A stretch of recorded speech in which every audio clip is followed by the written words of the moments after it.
Assalamualaikum warahmatullahi wabarakatuh.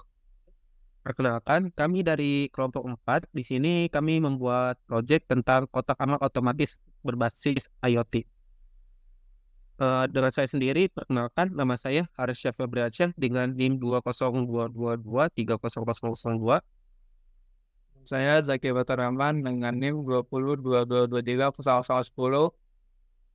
Nama saya Rizky Maulana dengan NIM 2022230011.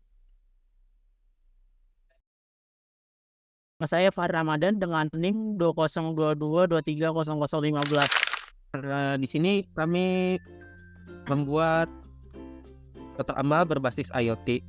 Lalu dengan daftar di sini yaitu pertama ada pendahuluan, konsep IoT, komponen utama, penerapan IoT, contoh penggunaan, dan juga kesimpulan.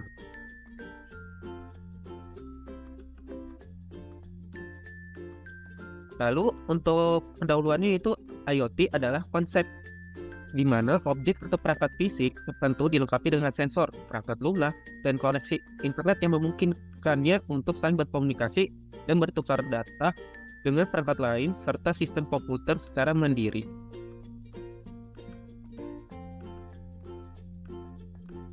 Lalu konsep IoT memungkinkan objek di sekitar kita untuk terhubung dan berinteraksi dengan infrastruktur digital, memungkinkan pemantauan, kontrol, dan otomatisasi yang lebih baik dalam berbagai aspek kehidupan sehari-hari seperti kesehatan, transportasi, rumah pintar, dan juga industri.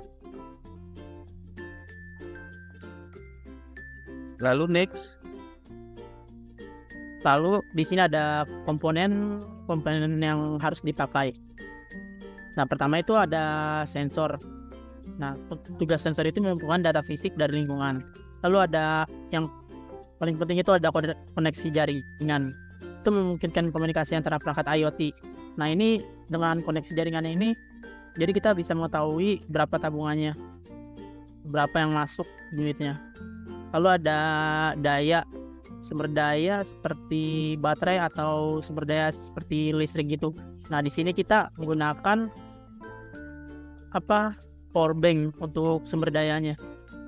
Lalu ada aktuator bertindak berdasarkan instruksi yang diterima. Lalu ada mikroprosesornya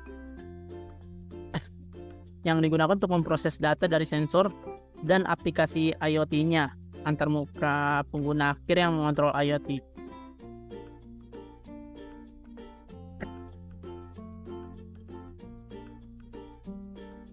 untuk sensor warnanya yaitu dengan spesifikasinya yaitu ada VCC yaitu suplai tegangan positif 5 volt, GND yaitu suplai tegangan negatif atau ground, LED suplai tegangan positif 5 volt untuk mengaktifkan si LED-nya.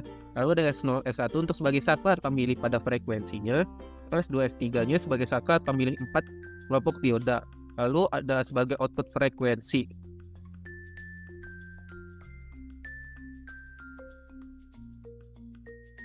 Lalu untuk cara kerja si sensor warnanya itu seperti yang kita ketahui bahwa warna merupakan atribut yang paling penting untuk mengenali dan mengevaluasi sifat-sifat suatu benda. Jadi sensor ini adalah detektor yang digunakan untuk mendeteksi warna suatu objek saat terkena cahaya dan juga menolak sinar UV dan sinar inframerah yang tidak diinginkan. Sensor ini memantulkan cahaya dan menyerap cahaya dalam skala RGB dengan panjang gelombang yang berbeda. Jadi pada umumnya sensor pada prinsip teknologi difus ini digunakan dalam elektronik optik dan teknologi perangkat lunak untuk merasakan berbagai warna. Ketika cahaya putih disinari pada target, maka sensor diaktifkan dengan 3 filter yang memiliki 3 panjang gelombang berbeda dan menentukan warna target dengan memperhatikan segala RGB. Lalu seperti ada pada gambar tersebut, jadi dalam kasus serat optik sensor warna bekerja pada prinsip pemantulan internal total. Jumlah cahaya yang ditransmisikan dan dipantulkan dari objek yang ditargetkan tergantung pada serat kaca optik. Ketika cahaya putih disinari pada objek yang ditargetkan melalui serat optik, jadi sensor ini mendeteksi cahaya yang dipantulkan dari objek melalui serat optik dan direpresentasikan dalam panjang gelombang panjang pendek dan menengah. Jarak antara dua warna adalah jarak dalam ruang warna. Jadi frekuensi keluaran berbanding lurus dengan intensitas cahaya dan tergantung pada arus spin ke pin converter frekuensi S0 dan S1 yaitu tinggi atau rendah. Dari output yang diperoleh kita dapat mengontrol frekuensi cahaya sebesar 100%, 20%, dan 2%. Kotak keluaran ini dapat diberikan ke microcontroller secara langsung. Ya, sekian untuk cara kerja sensor warna.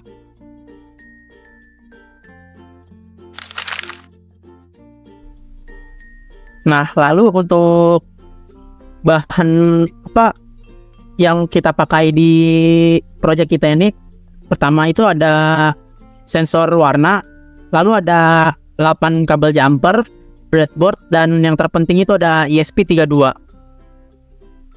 Nah, lalu untuk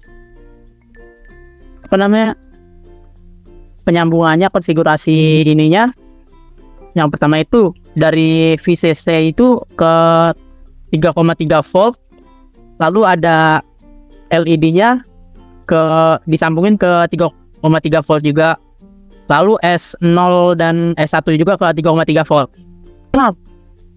Dan GND di sini kita sambungin ke GND juga, lalu outputnya kita ituin ke 15. Lalu S2 ini, saklar 2 ini kita ke itu 2 lubang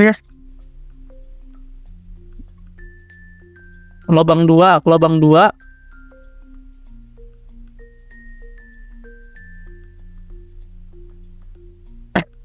dan juga S2 juga kita ke lubang 4.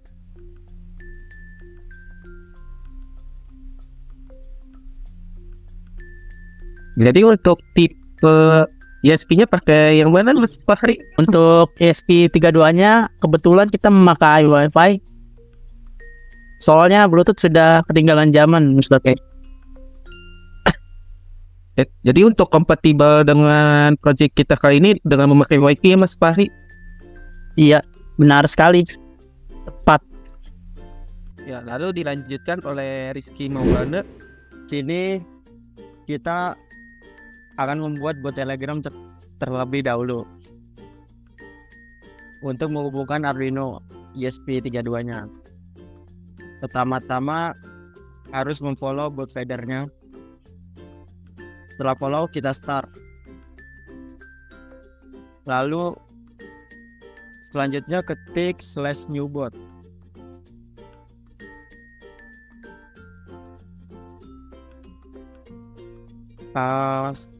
Setelah muncul pesan seperti ini, saya akan mengisi nama botnya.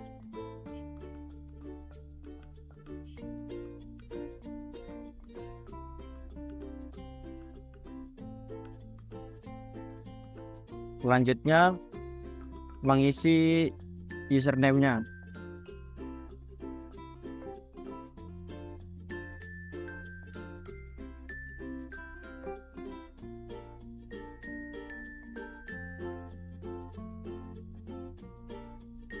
Nah, selesai, maka akan muncul token untuk mengakses HTTP API. Lalu token ini disalin ke Arduino. Selesai, Bang. Sekian penjelasan bot Telegramnya. Terima kasih.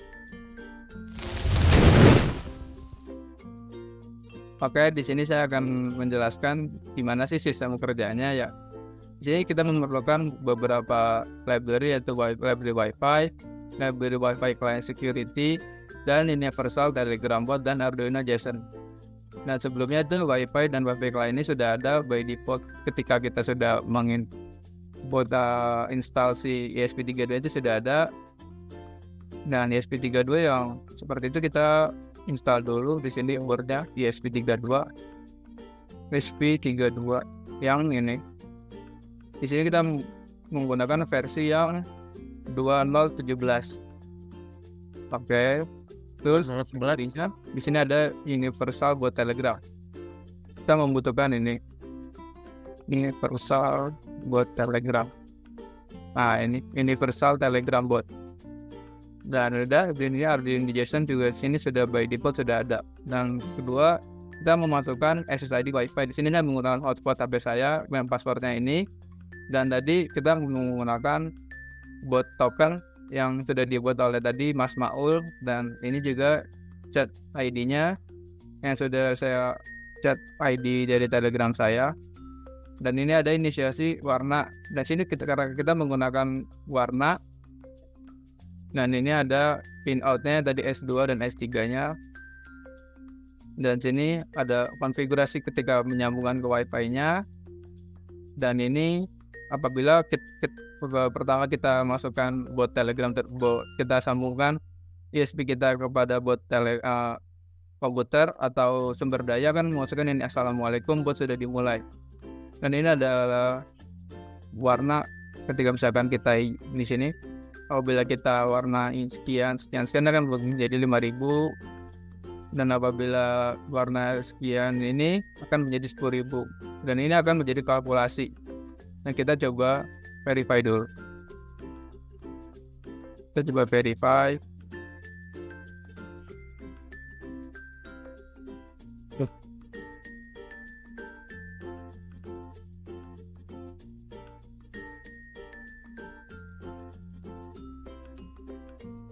Dan down, dan kita coba upload.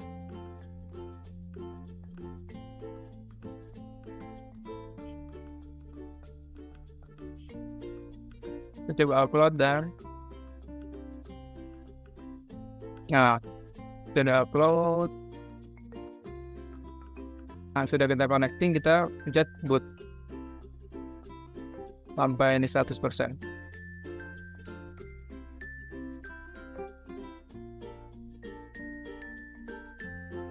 Oke, itu udah down. Nah, karena sebelumnya saya sudah mencoba ini.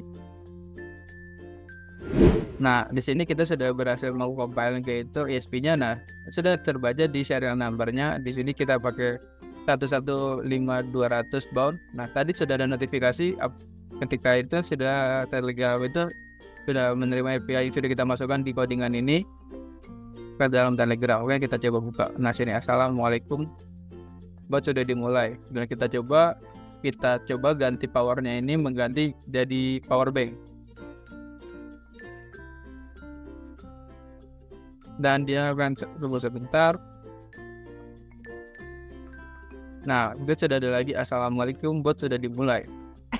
Nah, di sini kita coba tempelkan uang. Nah, ini sudah muncul. Kita coba tampilkan lagi. Kita coba dekatkan lagi.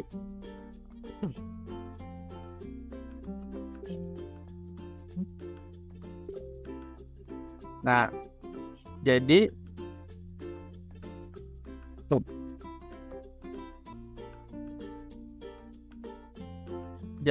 sistemnya itu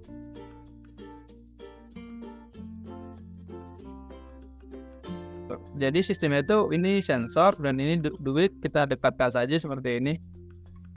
Nah, seperti ini. Tapi karena sini terlalu terang, jadi dia tidak terlalu bisa membaca si sensornya itu, karena kekurangan dari sensor ini tidak bisa begitu akurat. Nah, dia akan ngaco. Kemudian dari kelompok kami tentang pembuatan kotak amal otomatis. Nah, apakah ada yang ingin ditambahkan? Saya ingin menambahkan sesuatu. Oke, di sini untuk kotak amal otomatis itu untuk mengimplementasikannya bisa di masjid, bisa di musola, dan juga bisa mungkin di kotak amal yang biasa ditaruh di warung atau sebagainya. Lalu untuk kelebihannya yaitu kita tidak perlu untuk membutuhkan orang lagi untuk menghitung uang secara manual, karena di sini kita menghitung uangnya secara otomatis melalui si sensor warna tersebut. Oke, sekian untuk penambahan dari saya. Silakan Mas Fahri untuk penutupannya. Baik, sekian dari presentasi kelompok kami. Untuk kurang lebihnya mohon maaf. Wassalamualaikum warahmatullahi wabarakatuh.